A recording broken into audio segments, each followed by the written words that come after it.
कुछ दिन पहले मैंने आपको एक जानकारी दी थी कि माओवादियों के एक तगड़ा झटका लग चुका है, क्योंकि माओवादियों के जो सबसे शीर्ष नेता हैं देव जी, जो फिलहाल पोलित ब्यूरो हैं, और पुलिस ने उन्हें अपने रिकॉर्ड में माओवादियों का नया महासचिव भी बताया है। उनके द्वारा और उनके कुछ साथियों के द्वारा तेलंगाना पुलिस के समक्ष आत्मसमर्पण कर दिया गया है। हालांकि उस वक्त वो कहीं और थे और 2 दिन उन्हें लगेगा, और जब वो हैदराबाद पहुंचेंगे और तब जाकर तेलंगाना पुलिस उनके आत्मसमर्पण को विधिवत दिखाएगी। तो आज की वो तारीख महत्वपूर्ण है, क्योंकि आज तेलंगाना पुलिस ने हैदराबाद में एक प्रेस कॉन्फ्रेंस आयोजित की। ये प्रेस कॉन्फ्रेंस तेलंगाना के डीजीपी ने आयोजित की थी, और इसमें उन्होंने माओवादियों के शीर्ष 4 माओवादियों को पत्रकारों के समक्ष प्रस्तुत किया, जो कि अब मुख्य धारा में लौट चुके हैं। और इसमें एक बड़ा नाम देव जी का है। देव जी सबसे महत्वपूर्ण इसलिए हैं क्योंकि फिलहाल में उन्हें पुलिस माओवादियों का नया महासचिव मानती थी। नक्सली मानते थे कि नहीं, इस पर अभी भी कई संशय हैं। तो क्या है जानकारी, कौन है 4 बड़े माओवादी? कुछ दिन पहले मैंने आपको एक जानकारी दी थी कि माओवादियों के एक तगड़ा झटका लग चुका है, क्योंकि माओवादियों के जो सबसे शीर्ष नेता हैं देव जी, जो फिलहाल पोलित ब्यूरो हैं, और पुलिस ने उन्हें अपने रिकॉर्ड में माओवादियों का नया महासचिव भी बताया है। उनके द्वारा और उनके कुछ साथियों के द्वारा तेलंगाना पुलिस के समक्ष आत्मसमर्पण कर दिया गया है। हालांकि उस वक्त वो कहीं और थे और 2 दिन उन्हें लगेगा, और जब वो हैदराबाद पहुंचेंगे और तब जाकर तेलंगाना पुलिस उनके आत्मसमर्पण को विधिवत दिखाएगी। तो आज की वो तारीख महत्वपूर्ण है, क्योंकि आज तेलंगाना पुलिस ने हैदराबाद में एक प्रेस कॉन्फ्रेंस आयोजित की। ये प्रेस कॉन्फ्रेंस तेलंगाना के डीजीपी ने आयोजित की थी, और इसमें उन्होंने माओवादियों के शीर्ष 4 माओवादियों को पत्रकारों के समक्ष प्रस्तुत किया, जो कि अब मुख्य धारा में लौट चुके हैं। और इसमें एक बड़ा नाम देव जी का है। देव जी सबसे महत्वपूर्ण इसलिए हैं क्योंकि फिलहाल में उन्हें पुलिस माओवादियों का नया महासचिव मानती थी। नक्सली मानते थे कि नहीं, इस पर अभी भी कई संशय हैं। तो क्या है जानकारी, कौन है 4 बड़े माओवादी? क्यों पुलिस इन्हें अब तक का सबसे बड़ा समर्पण मान रही है, जबकि आंकड़े बड़े नहीं हैं? और क्यों ये माओवादियों के लिए सबसे बड़ा आघात माना जा रहा है? इस पर बातचीत करते हैं। नमस्कार, मैं विकास तिवारी हूँ और आप बस्तर टॉकीज़ देख रहे हैं। दरअसल खबर इतनी महत्वपूर्ण है, और यही वजह है कि मैं इस खबर को आउटर पे शूट कर रहा हूँ। फ्रेम और लाइट को लेकर आप थोड़ा सा एडजस्ट कीजिएगा। दरअसल कई दिनों से खबर चल रही थी कि अब माओवादियों के जो नए महासचिव हैं वो देव जी होंगे, क्योंकि सीनियर कैडर हैं, पोलित ब्यूरो हैं।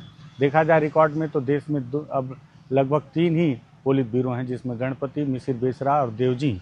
गणपति पहले ही महासचिव के पद से रिटायर हो चुके थे, और अब मिसिर बेसरा और देव जी ही बचे हुए थे जो पोलित ब्यूरो के पद पर जा सकते थे। लेकिन इसी दरमियान लगातार चल रहे ऑपरेशन और तमाम अलग अलग तरह की परिस्थितियों के साथ बीते दिनों एक खबर आई कि जब कर्रेगुट्टा हिल्स में ऑपरेशन चल रहा था, उसी दौरान देव जी जो है वो पुलिस के सामने पहुंच चुके हैं। हालांकि इसको लेकर भी कई अलग अलग तरह की कहानियां निकल कर सामने आ रही हैं, लेकिन फिलहाल हम आपको वही बताएंगे जो पुलिस ने हम तक जानकारी दी है, प्रेस नोट के माध्यम से और पत्रकार वार्ता के माध्यम से। तो 4 वो माओवादी जिनकी तस्वीर आप देख रहे हैं, वो कौन कौन है, उनके नाम बता दूं आपको, और इनकी खासियत क्या है, क्यों ये बड़े शीर्ष हैं और इनका आना महत्वपूर्ण है, ये भी आपको बताता हूं मैं। 4 जो माओवादी हैं जिनकी जानकारी दी है, इसमें सबसे पहला नाम है पोलित ब्यूरो सदस्य टिप्परी तिरुपति उर्फ देव जी उर्फ कुम्मा दादा का। दूसरा नाम है केंद्रीय समिति सदस्य सीसीएम है मल्ला राजी रेड्डी उर्फ संग्राम का। तीसरा नाम है तेलंगाना राज्य समिति के सचिव बड़े चोका राव उर्फ दामोदर उर्फ जगन का। और चौथा नाम है state committee member Nune Narasimha Reddy उर्फ गगन्ना उर्फ सन्नू दादा का। ये चारों माओवादी वापस लौट कर आए हैं। इसमें ये महत्वपूर्ण क्यों है, कितने सीनियर हैं और इनकी क्या पृष्ठभूमि है, भौगोलिक बोल दिया था मैं, क्षमा चाहूँगा, क्या इनकी पृष्ठभूमि है, वो मैं आपको बड़ा विधिवत बताता हूँ। सबसे पहला नाम टिप्परी तिरुपति देव जी उर्फ रमेश उर्फ संजीव उर्फ चेतन उर्फ कुम्मा दादा। इतने नाम हैं देव जी के जो अलग अलग इलाके में। जब ये समर्पण किए तब इनकी उम्र जो है वो 62 वर्ष है, और बताया जाता है कि ये कुर्टला जिला जगित्याल के निवासी हैं। फिलहाल में सेंट्रल कमेटी के सदस्य और पोलित ब्यूरो सदस्य हैं, और केंद्रीय सैन्य आयोग के प्रभारी भी हैं, जो कि सीपीआई माओवादी संगठन का है। इनके प्रारंभिक जीवन के बारे में बताया गया है कि इनके पिता जो है उनका नाम है वेंकटा नरसैया, जो कि किसान थे। इनकी एक बड़ी बहन लीला और 2 छोटे भाई गंगाधर और वेंकट हैं।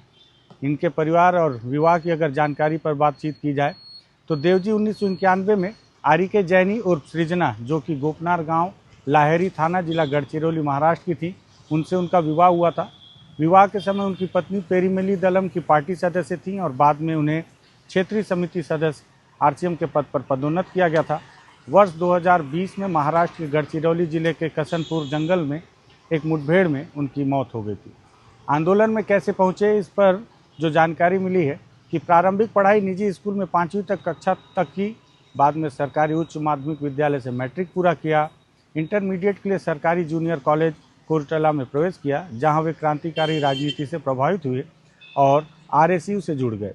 आगे चलकर सीपीआई-एमएल पीपुल्स वॉर में शामिल होने से पहले वो आरएसयू कोरटला टाउन के अध्यक्ष रहे और बाद में करीमनगर जिले के आरएसयू अध्यक्ष भी बने थे। वे क्रांतिकारी विचारधारा से प्रेरित थे और सैद्धांतिक रूप से क्रांतिकारी राजनीति का व्यापक अध्ययन करते थे। 1978 में सीपीआई-एमएल पीपुल्स वॉर द्वारा आयोजित जगित्याल जैत्रा यात्रा के तथा अन्य क्रांतिकारी आंदोलन से प्रभावित हुए और पार्टी जीवन में प्रारंभिक जिम्मेदारियां जनवरी 1982 में सीपीआई-एमएल पीपुल्स वॉर में शामिल हुए। अप्रैल 1984 में लक्ष्मण राव और गणपति के द्वारा उनको मल्लाराज रेड्डी संग्राम के साथ दंडकारण भेजा गया। 1984 में आए थे, जहाँ उन्होंने सशस्त्र दस्ते में काम किया। पार्टी जीवन में वो लगातार कैसे प्रमोट होते गए, उसको लेकर जो जानकारी है कि 1984 से अक्टूबर 1987 तक सिरोंचा क्षेत्र के सशस्त्र दलम में कमांडर रहे। बाद में उन्हें पेरीमेली दलम में स्थानांतरित किया गया, जहां नवंबर 1987 से अक्टूबर 1989 तक कमांडर के रूप में उन्होंने काम किया। अप्रैल 1989 में उन्हें डिवीज़न कमेटी सदस्य डीवीसीएम के रूप में पदोन्नत किया गया और उन्हें गढ़चिरौली डिवीज़न का कमेटी का कार्यभार भी सौंपा गया। 1993 में उन्हें उत्तर गढ़चिरौली उप डिवीज़न कमेटी का सचिव नियुक्त किया गया। 1995 में उन्हें स्पेशल जोनल कमेटी मतलब कि एसजेडसीएम बनाया गया और बंदारा डिवीज़न कमेटी का प्रभारी सचिव भी नियुक्त किया गया। जनवरी 2001 में जो 9वीं कांग्रेस में उन्होंने भाग लिया, लगातार देखिए आपको जानकारी देने के लिए पानी भी गिर रहा है, लेकिन बता रहा हूँ कि 1995 में वो एसजेडसीएम बने। 2001 में उन्होंने माओवादियों की जो 9वीं कांग्रेस हुई उसमें भाग लिया, जहां उन्हें सेंट्रल कमेटी में पदोन्नत किया गया और सीएमसी मतलब केंद्रीय सैन्य आयोग में सदस्य बनाया गया। 2007 में उन्होंने यूनिटी कांग्रेस में भाग लिया और पुनः सीसीएम चुने गए और सीएमसी सदस्य नियुक्त किए गए। 2017 में सीएमसी के प्रभारी बने और कार्यभार संभाला। बाद में पोलित ब्यूरो सदस्य भी उन्हें चुना गया। ये पद वो वर्तमान तक संभालते रहे।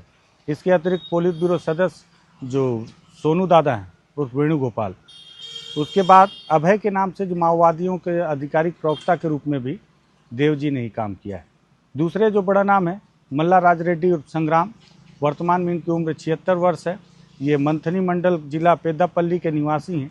सेंट्रल कमेटी के सदस्य हैं फिलहाल में, जब ये समर्पण कर रहे हैं। इनके पिता भी किसान थे और माँ इनकी राजम्मा गृहिणी थी। उनका एक छोटा भाई है। शादी के बाद और उनके परिवार की स्थिति पे जो जानकारी है, राज रेड्डी ने वर्ष 1975 में रथम्मा उर्फ निर्मला से विवाह किया। उनकी पत्नी 1982 में सीपीआई-एमएल पीपुल्स वॉर ज्वाइन किया।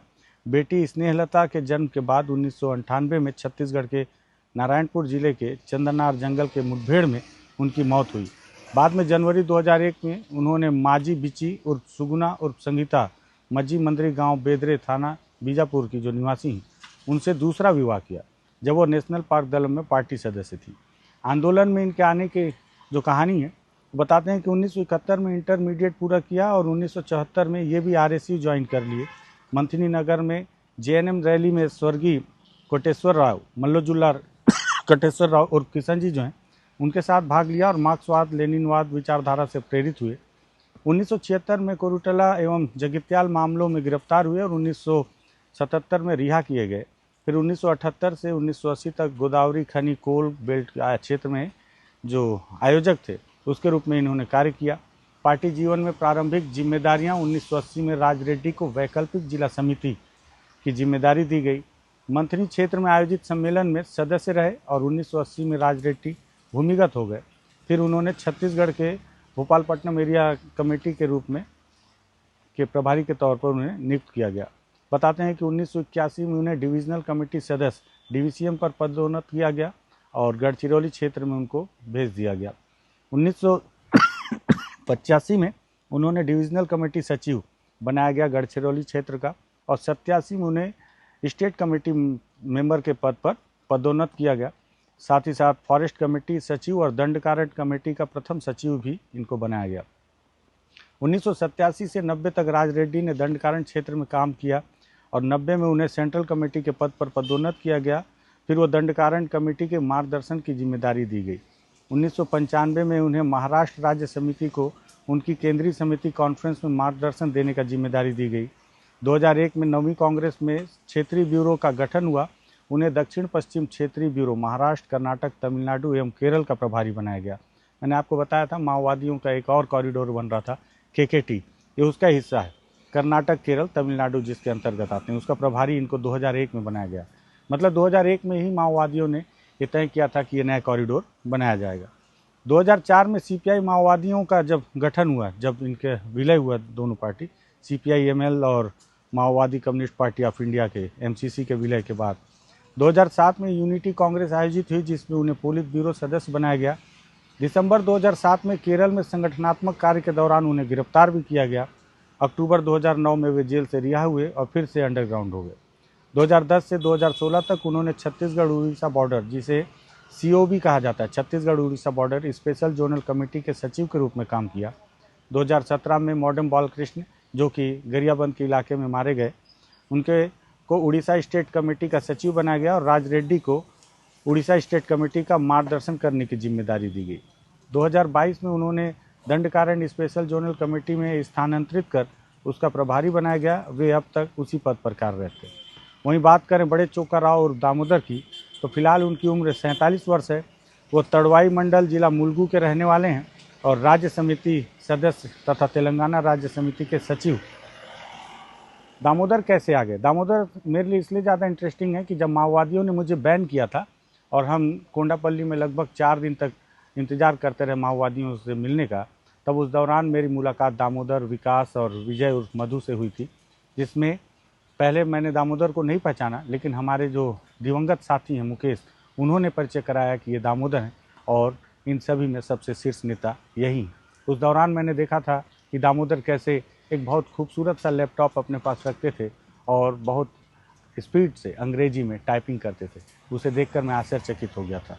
तब से मैं दामोदर को लेकर प्रभावित होता था, क्योंकि इनकी वर्दी भी बाकी माओवादियों की वर्दी से अलग क्वालिटी की नज़र आती थी। इनको देख के लगता था कि ये कोई अलग तरीके के माओवादी नेता है।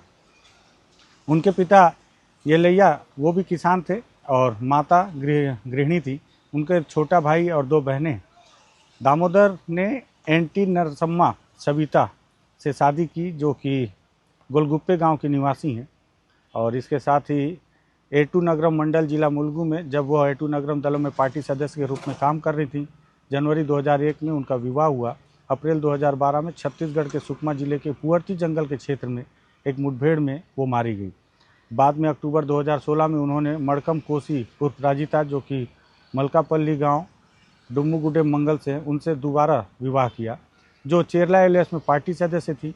वर्ष 2022 में उन्हें तेलंगाना पुलिस ने गिरफ्तार किया और वो अभी फिलहाल जेल में। दामोदर कैसे पार्टी में गए? पुलिस ने जो प्रेस नोट जारी किया उसमें बड़ा विधिवत जानकारी दी है, जिसमें दामोदर ने प्राथमिक शिक्षा तड़वाई मंडल के बयाकपेट गांव में प्राप्त की और बाद में रायनीगुडेम में हाई स्कूल की पढ़ाई की। उन्होंने मुलुगु जिले के गोविंदरावपेट सरकारी जूनियर कॉलेज से इंटरमीडिएट किया। वर्ष 1996 में दामोदर ने मुलुगु मंडल एवं जिले के रायनीगुडेम आश्रम हाई स्कूल में 10वीं कक्षा के दौरान RSU ज्वाइन कर लिया। मतलब कुल मिला के आप देखिए, पढ़ते समय जो भी छात्र अगर RSU से जुड़ा तो माओवादी संगठन की तरफ वो उसकी तरफ ज़्यादा मूव कर गया, संगठन की तरफ। दिसंबर 1998 में अपने चचेरे भाई बड़े नागेश्वर राव उर्फ प्रभाकर, जो मुठभेड़ में मारे गए, उससे प्रभावित होकर CPI-ML ज्वाइन किया और भूमिगत हो गए। पार्टी जीवन में उनको जो प्रारंभिक जिम्मेदारियां मिली, एटू नगरम महादेवपुर क्षेत्र के महिला दलम में पार्टी सदस्य के रूप में काम किया और 1999 में उन्हें कोठागुड़म पालवंचा एरिया कमेटी में स्थानांतरित किया गया और कमांडर दिलीप के नेतृत्व में पार्टी सदस्य के रूप में काम किया। पार्टी जीवन में उन्हें सन 2000 में एटू नगरम दलम में डिप्टी कमांडर बनाया गया। 2001 में कोठागुड़म पालवंचा एरिया कमेटी का कमांडर, 2003 में उन्हें एलओएस प्रभारी मेदारम का बनाया गया, मेडारम जहाँ पे अभी बड़ा मेला हो रहा था। 2005 में उन्हें एसीएस पद पर पदोन्नत करके एटू नगरम महादेवपुर एरिया कमेटी का सचिव बनाया गया। वहीं 2006 में उन्हें केकेडब्ल्यू खम्मम करीम नगर वारंगल डिविजनल कमेटी का डिवीसीएम बनाया गया। 2007 में मधु की मुठभेड़ में मृत्यु के बाद उन्हें पूर्व डिवीजन कमेटी का सचिव बनाया गया। फिर 2009 में डीसीएस पद पर पदोन्नत किया गया और केकेडब्ल्यू में करीमनगर पूर्व एवं पश्चिम डिवीजनों का प्रभारी भी दामोदर को बनाया गया। 2015 में उन्हें तेलंगाना स्टेट कमेटी का राज्य समिति सदस्य बनाया गया और केकेडब्ल्यू डिवीजन कमेटी का प्रभारी नियुक्त किया गया। वहीं मार्च 2019 में दामोदर को तेलंगाना राज्य समिति तेलंगाना स्टेट कमेटी के सैन्य मामलों का प्रभारी बनाया गया। जनवरी 2025 में उन्हें तेलंगाना राज्य समिति का सचिव बनाया गया और तब से वो अब तक इसी पद पे हैं। वहीं चौथे जो शीर्ष माओवादी हैं, जिनका नाम है नुने नरसिम्हा रेड्डी और गंगन्ना और राहुल और सन्नू, फिलहाल उनकी उम्र 62 साल है और इनका निवास है काकुमान मंडल वल्लूर गांव, जो कि गुंटूर जिला और आंध्र प्रदेश के हैं। ये फिलहाल दंडकारण्य स्पेशल जोनल कमेटी के अंतर्गत पीएलजीए प्रथम बटालियन में राज्य समिति सदस्य, और इनका अगर प्रारंभिक जीवन की बात की जाए तो इनके जो पिता हैं वो भी किसान थे। देखिए, सारे किसानों के जो बेटे हैं, अब आप माओवाद गलत है सही है क्यों लड़े, खून खराबा सारी चीज़ें, लेकिन जो शीर्ष नेता भी हैं इनके, वो भी हर कोई बड़े घर से नहीं, सब किसानों के बेटे, सभी नहीं, लेकिन जो नाम सामने आते जा रहे हैं ये मेरे जहन में आई इसलिए मैं बोल रहा हूँ यहाँ पर।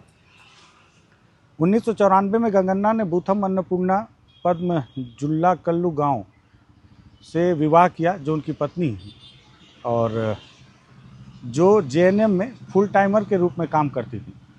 2016 में अन्नपूर्णा को पुलिस ने गिरफ्तार किया। वर्तमान में वो अपने गांव में रह रही हैं। आंदोलन में इनका प्रवेश हुआ। गंगन्ना ने नरसावपेट डिग्री कॉलेज से बीजेडसी की पढ़ाई की।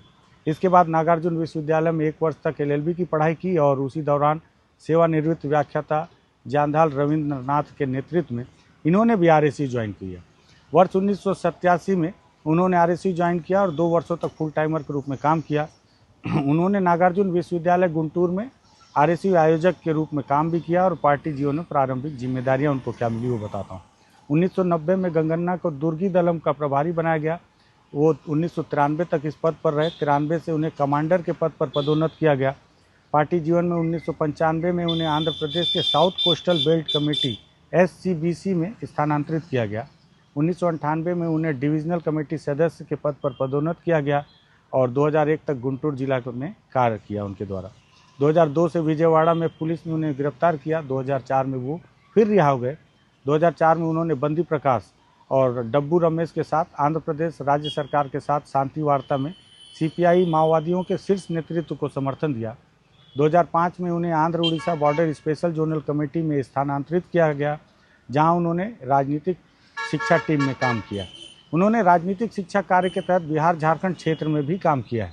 2008 में उन्हें राज्य समिति सदस्य के पद पर पदोन्नत किया गया और 2010 में उन्हें झारखंड राज्य के बोकारो जिले में फिर से गिरफ्तार किया गया, जहां से वो मई 2014 में रिहा हुए।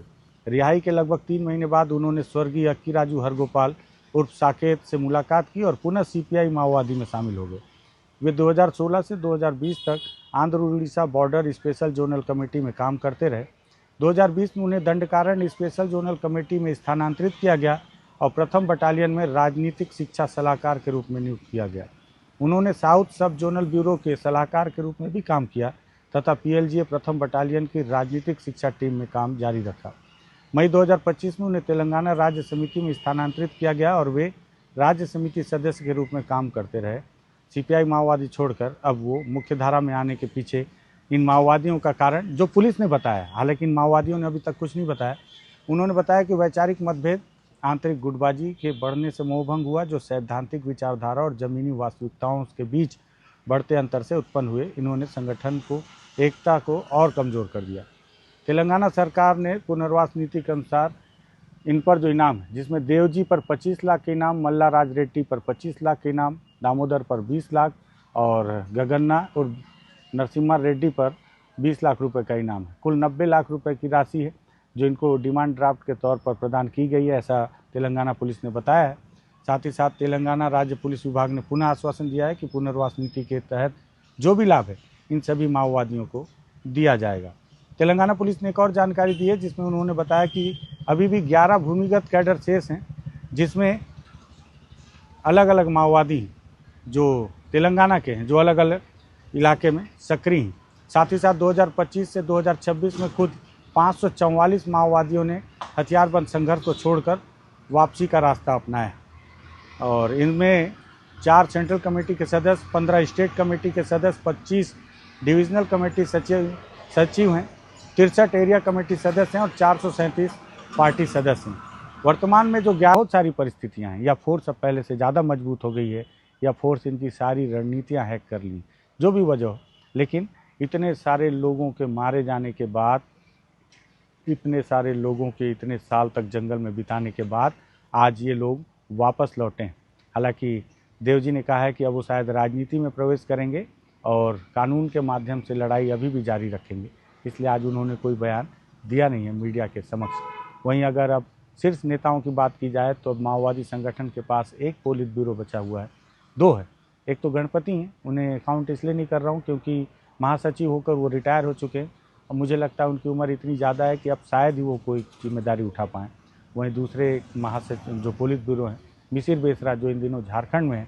इसके अलावा अगर 2 सीसीएम तेलंगाना ने जारी किया है तो ये देखना होगा कि वाकई में अभी कितने सीसीएम बचे। इसको लेकर बस्तर आईजी ने एक बयान दिया है इस सरेंडर को लेकर, उसे आप सुनिए। नक्सल मुक्त बस्तर, नक्सल मुक्त भारत, इस अभियान के संदर्भ में आज एक महत्वपूर्ण घटनाक्रम तेलंगाना में देखने के लिए मिला है। सीपीएम मोदी संगठन का पोलिट ब्यूरो मेंबर एवं संगठन के सरगना देव जी और उनके साथ सेंट्रल कमेटी मेंबर मुरली उर्फ संग्राम, तेलंगाना स्टेट कमेटी के सेक्रेटरी दामोदर और एक डीकेसीसी कैडर गगन्ना, इस प्रकार टोटल 4 सीनियर लेवल माओवादी कैडर ने आज तेलंगाना में आत्मसमर्पण किया है।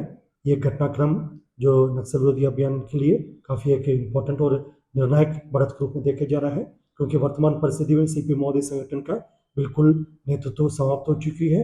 शेष कुछ बचे नए कैडर्स भी लगातार पुनर्वास के लिए सामने आ रहे हैं, उनका आत्मसमर्पण हो रहा है और इस परिस्थिति में शेष अन्य कुछ माओवादी कैडर अभी भी जंगल में है, जो हिंसा के रास्ते में है। उनसे भी बार बार हम ये अपील करना चाहते हैं, उनके पास समय बहुत कम है, ये सही समय पर सही निर्णय लेकर वो भी समाज की मुख्य धारा में आने से बेहतर होगा।